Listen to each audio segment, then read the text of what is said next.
Alright, this is a challenge video. I got a box of rocks from my friend Devin, and I think these are from Missouri, some kind of chert. I'm going to see what I can do with it really quick here. I got a bunch of other stuff I need to knap today, but if I don't do this now, I'll never do it. So, here we go.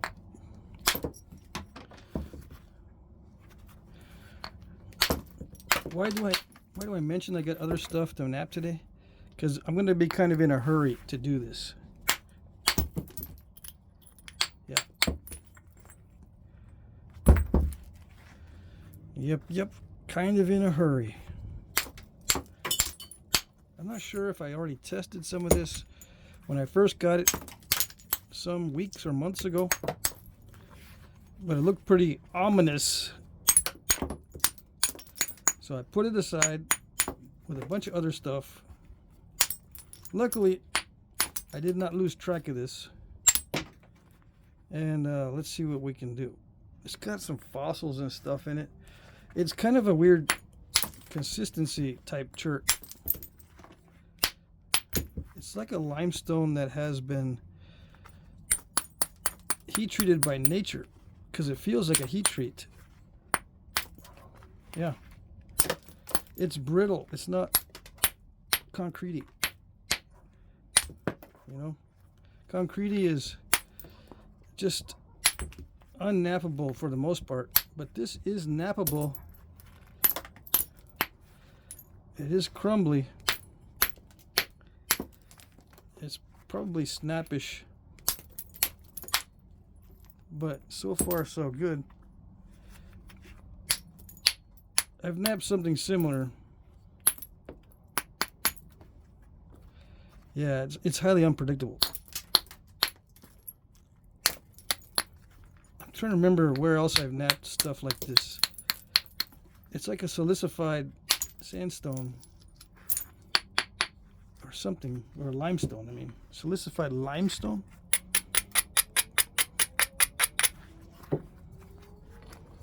As you can see, it naps pretty easily,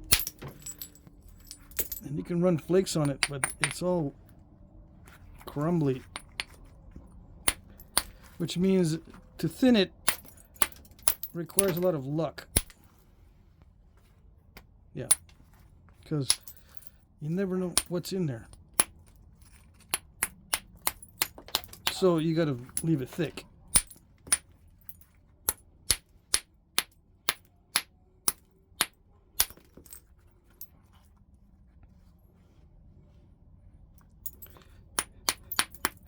I might try to kill two birds with one stone with this, but yeah, because I have another request to do a point from Florida.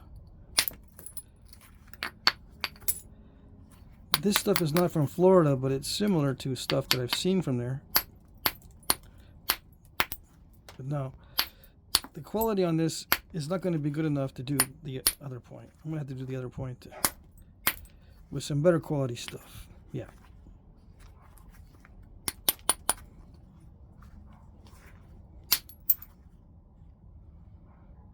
Although it is nappable. I mean, you could learn some things with it as a beginner. But as a beginner, what you need to do so you won't get confused is to know whether your failures are due to yourself or the rock. When it requires a lot of luck to get something out of a piece of rock, you don't know if it's you or the rock that was a success or contributed to the success or failure. If you fail and you're new and the rock is unpredictable, you will have no idea if it was you that failed or the rock, and it's not useful in learning. If you don't know what's causing the failures, you don't learn. All you kind of learn is how to remove flakes. But that's easy. removing a flake is the easy part. Removing a flake in the way that you want. That's the whole purpose of knapping, and that's the hardest part. Removing the flakes the way you want. Because it's never 100% predictable. Never. Not even with pressure flaking. It can get pretty close to 100%, but it's never 100%. Yeah.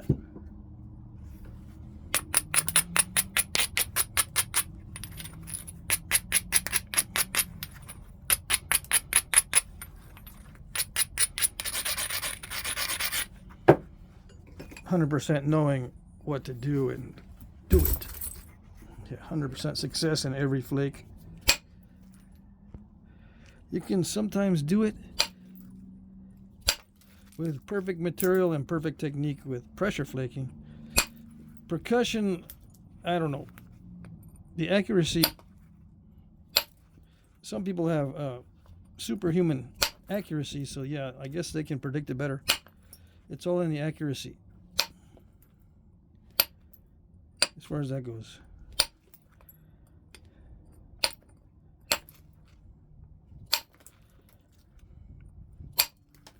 The percussion requires accuracy. If you're not accurate with the percussion, you're not going to get very far.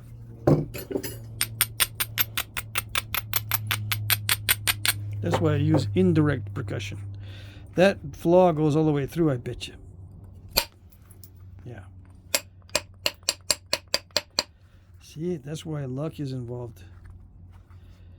There's a fossil in there or something. Dang it. Just when I thought I was home free.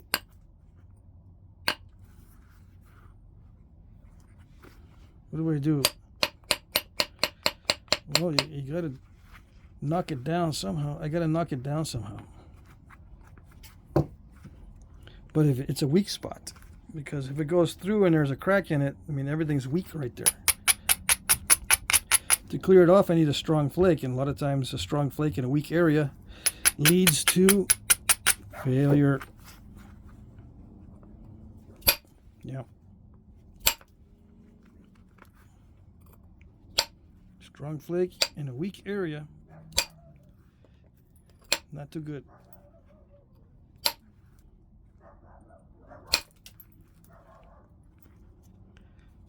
Now, people that have napped this, I've had guys say, yeah, that's the result I got. Yeah, pretty much. So if I'm getting about the same result that you're getting, you're doing pretty good. I don't know why you sent me it. Of course, you don't know ahead of time if I'm gonna be good at napping it or not, or if I get a good piece or a cruddy piece. Yeah. Now the edges on this. See, the whole point of making these is to get a sharp edge. In my view, I think. Although many artifacts are not sharp, in my view, the main advantage of these is the sharp edge. And if I can't sharpen the edge, there's not much advantage to this. Unless the edge is not what you're after. If it's just a point. Okay. Sometimes it's just the point. That's what matters. And the edge is just something that you use to construct a piece. You don't use it for cutting. It's just a way to get it thinned down and make a pointy thing out of it.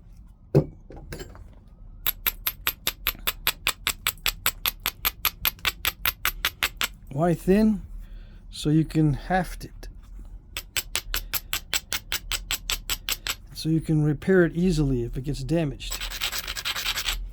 Hafting and repair are more easily done with a thin piece.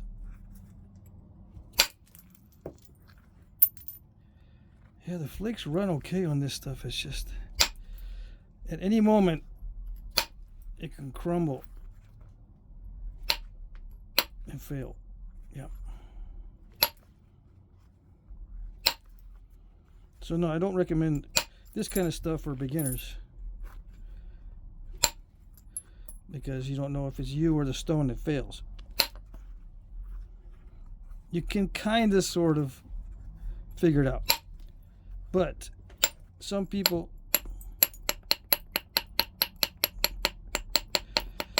they get baffled by it. So not everyone can figure it out, and that's fine. Don't worry, it's not because you don't have any skill. It's because it's just really hard. It's really, really hard. A lot of guys think that knapping is like any other craft. Oh, just wait. If you have not tried it, just wait. Wait and see. Try it out. You will find that it's not like other crafts. Yeah. I'm not going to take that down because it'll ruin the whole piece if I do. So what can it be? Can it still be a projectile point? With this sort of edge, you can haft it as a weapon, a tomahawk type weapon. Yeah. It's a little bit delicate for that sort of thing. You know, you can make a kilt that looks similar to this. You can grind it, right?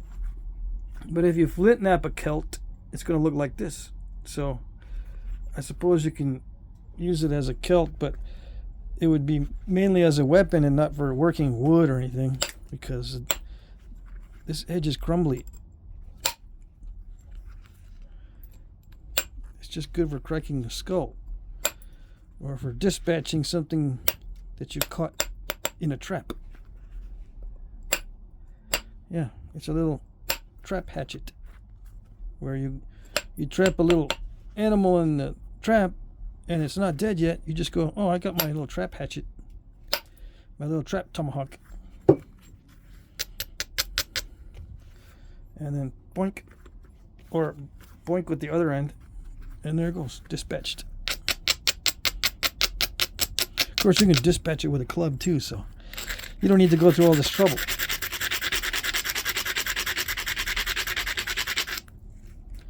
So I don't know. Just putting ideas out there.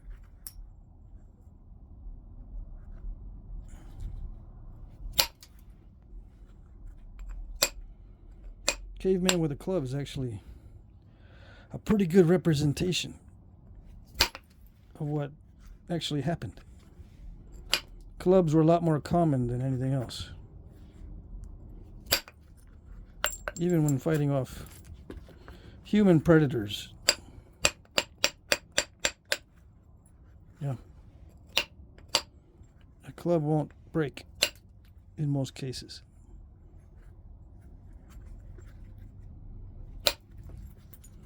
Dang it, this is very...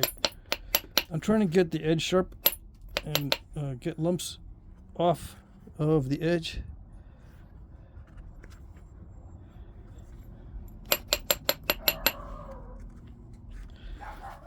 It can develop kind of a sharp edge,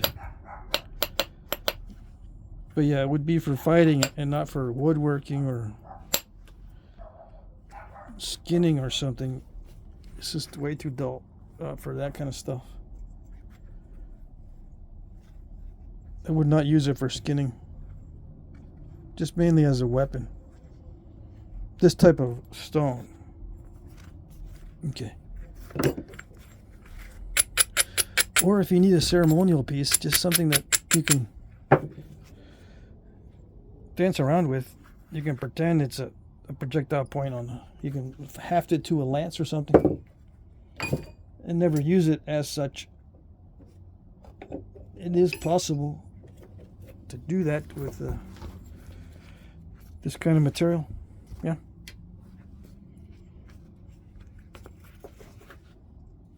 All right, let's see if I can knock off some of this.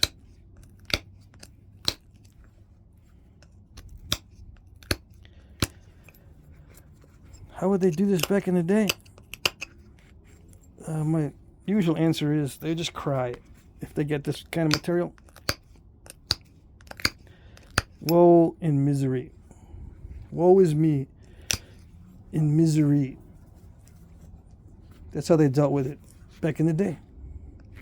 Yeah.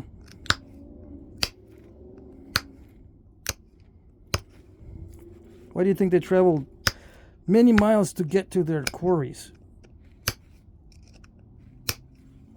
In many cases. Because this stuff leads to woe and misery. And no offense, Devin. But yeah. I'm not disliking it. What I'm saying is it's not that useful. Yeah. But it can be napped, you know. You're seeing the potential of someone who's going very quickly through this. I think this is one of the most crumbly ones in here. I was napping on this first. Let's see. Let me finish this out with an edge along the tip. And then I'll nap a little bit of the other stuff just to compare.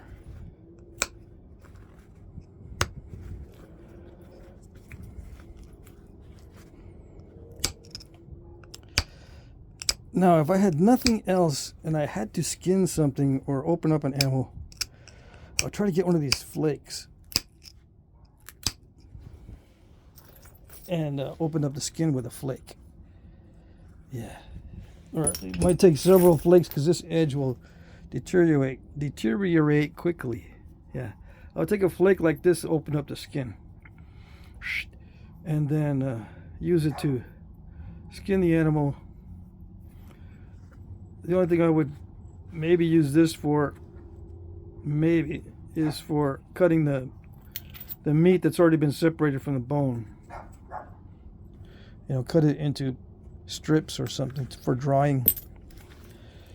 Yeah, it's possible. It can be used for that, I suppose, but it's going to wear out easily.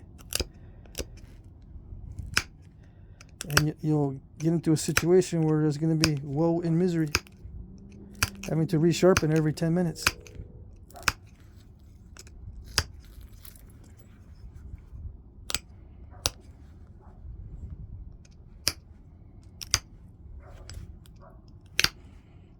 And with a crumbly edge, it gets gummed up with fibers like a tendon and membranes and stuff. Yeah. If there's too much crumbliness and too many step fractures and things that catch onto the membranes and tendons and ligaments, it gets gummed up. So not only do you have to deal with it getting dull, you have to deal with it getting gummed up. Whereas a smoother stone tool doesn't get as gummed up as fast. You know, like a smooth flake. That's why flakes are so awesome. Smooth sides, very nice to process animals. Okay.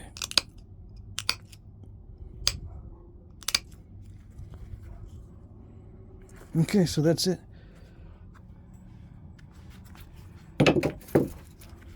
Final answer, 4 inches by 2 and what? Almost 2.5. Let's do the width to thickness ratio. That's 60. The thickest part, 60 millimeter. Thickest part's 15. That's easy. That's like 4 to 1. Yeah. Perfect.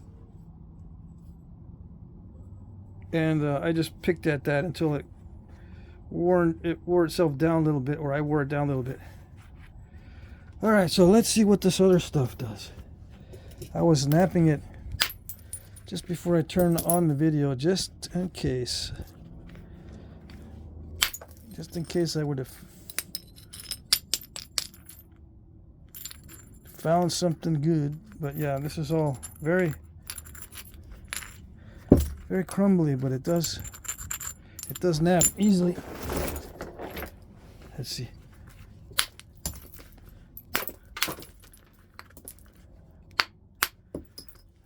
The boppers make it look easy.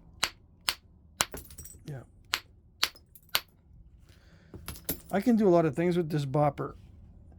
Right? I hit on any edge that I want. I don't pay any attention basically to the shape of the striking area. I can hit anywhere. This goes for any stone with a bopper. If you notice on my previous videos with the bopper, if you're paying close attention using your eyeballs, you'll notice that I hit on anything. It doesn't have to be a good platform or anything. It doesn't have to be a standard looking type of area. I hit on whatever it is on the edge that I think will not crush. And even if I think it'll crush, sometimes I hit it anyway, just to see. And it's the bopper. It's the tool that is very, very forgiving. So I was thinking the other day, you know what? I can even invent a story where I'll tell you that, well, the platform has to have 3 facets, and the one in the middle has to be depressed further in than the other 2. And that's a perfect platform. I mean, I can make something up because this is so forgiving that no matter what I hit, it'll work. And I can invent something for grins and giggles. Yeah.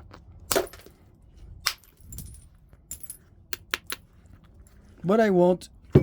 What I'm going to tell you is that the bopper is so forgiving that you can hit just about any edge. You don't even have to pay attention to much of anything. Just hit the edge of the bopper, you'll get something. Yeah. Now in that case, I strengthened the edge because it was a little bit weak.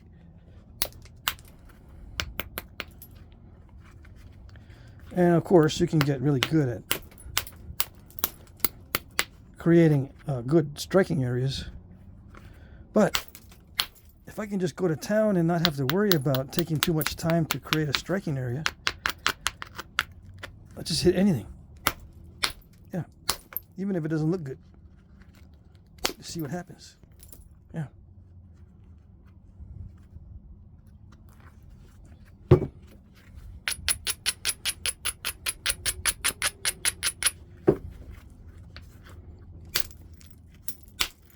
Yeah, thinning this stuff down past 4:1 requires some luck. All thinning requires luck. The thinner you go, the more luck you are depending on. Because stone is not perfect. There's inconsistencies. You might hit a spot inaccurately. All right. So yeah, that one has to remain thick. Now this one here, it's a little bit finer grain.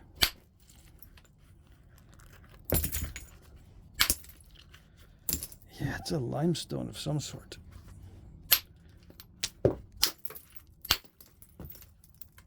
Some guy, I shouldn't say that. A subscriber emailed me asking me, or commented, I think, how do you get rid of the turtlebacks without, amplifying them? How do you get a horizontal flake to go across a turtleback instead of small flakes going up and amplifying the problem? You just gotta smack the crap out of it. Yeah, that's the secret. Hit it like you think you're gonna break it. And hit it like your friends are thinking you're crazy if they're watching. Why do you look like you're angry, dude? Yeah, I know. Are you angry? Are you angry, bro? Well, if it helps, yeah. Yeah. If it helps me hit harder, yes, I will get angry.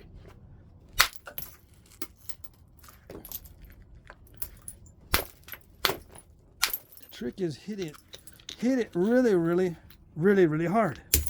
Yeah. And that was above center line. It didn't look like a striking area or platform. just hit it really, really hard. Yeah. And like I said, the bopper is quite forgiving. It will take down edges. Well, I shouldn't say it. It take down surfaces even though you don't prepare the edges. It'll take down the surfaces even if you don't prepare the edges, especially in the beginning stages.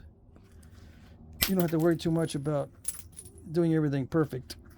You just want to get it shaped into a biface so that you can refine it. If you can't get it shaped into a biface, if that's your problem, you're gonna have to start with thinner material. Yeah. If you're new, you can't get bifaces out of thick stuff. You got to start with thinner material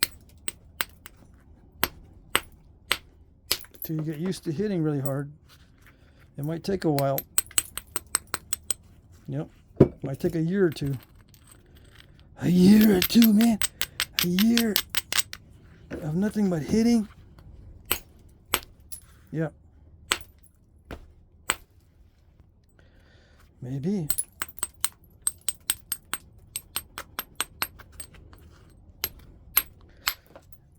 But don't start your journey with stuff like this because it's unpredictable.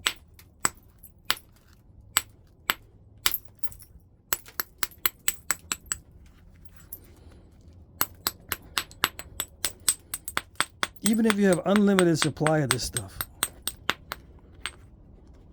Yeah.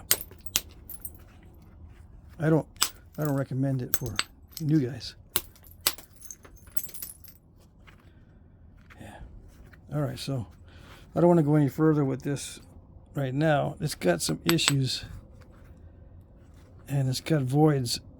So any thinner, and it's going to require some luck to stay together.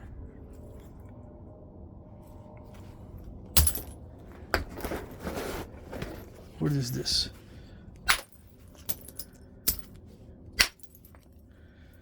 Oh, that's even more dangerous. Look at those voids. The voids are what get you when you try to thin it down.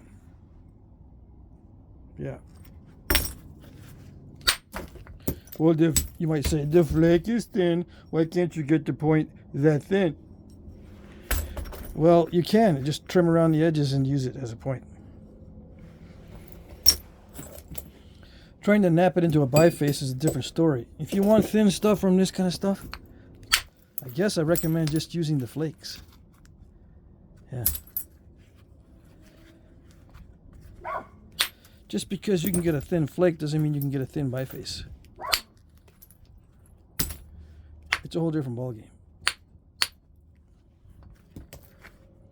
Yeah, it's all about the same. It's all about the same. I guess this is something I did earlier, or Devin did that earlier.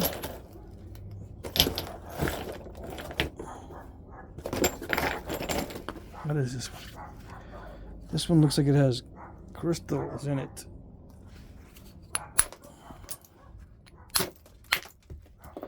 Youch. This is not cooperative. Nope.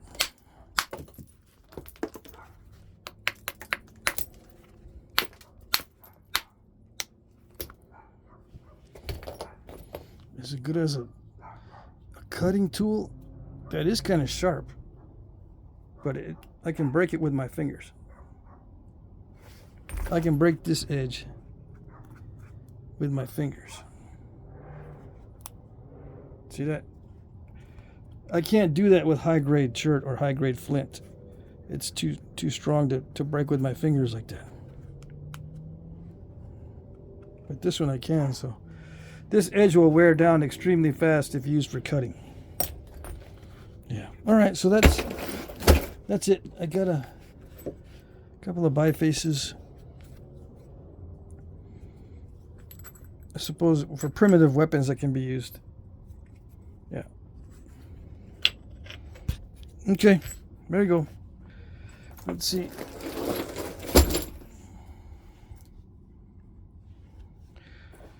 That's it.